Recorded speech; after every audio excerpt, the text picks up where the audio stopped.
Thank you very much, Mr. President. As the Senate considers the annual authorization of our military and national defense programs, I'm here for my 178th time to wake up speech to discuss the security risks that climate change presents to our nation. I urge my colleagues to heed the warnings from our national security experts, not just the self-serving propaganda of the fossil fuel industry that blankets us. In his new book, The Water Will Come, author Jeff Goodell quotes former Norfolk Naval Station Commander Joe Bouchard. The commander said, and I quote here, "It was not a nuisance problem. It was not a minor operational issue. Sea level rise was interfering with the combat readiness of the Atlantic Fleet." I repeat, sea level rise was interfering with the combat readiness of our Atlantic Fleet. The Navy is spending hundreds of millions of dollars to raise piers and other infrastructure above the rising waters.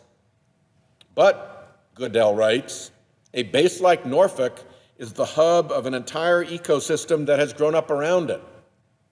Fuel suppliers and electrical lines and railroad tracks and repair shops and housing and schools. You can't just move all this to some random spot. End quote. So it's happening in Norfolk is pretty damn serious. In 2015, our Secretary of State, John Kerry, went to Norfolk and he asked officers there how long they thought the base could hold out. 20 to 50 years, Captain J. Pat Rios replied.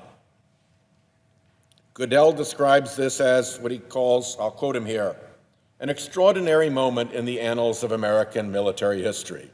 A U.S. naval captain had just told the Secretary of State that this strategically important base, home to 6 aircraft carriers and key to operations in Europe and the Middle East, would be essentially inoperable in as little as 20 years. In the shadow of Harvey and Irma, storms that were amped up by warmed seas and that flooded further inland due to risen seas and that held and dumped more rain because of warmed air, and watching the unprecedented fires blazing across the American West. And with these bipartisan provisions agreed to in the NDAA bills, I hope we may be on the brink of finally freeing ourselves from the relentless, remorseless political pressures of the fossil fuel industry. They have had their way around here long enough, Mr. President.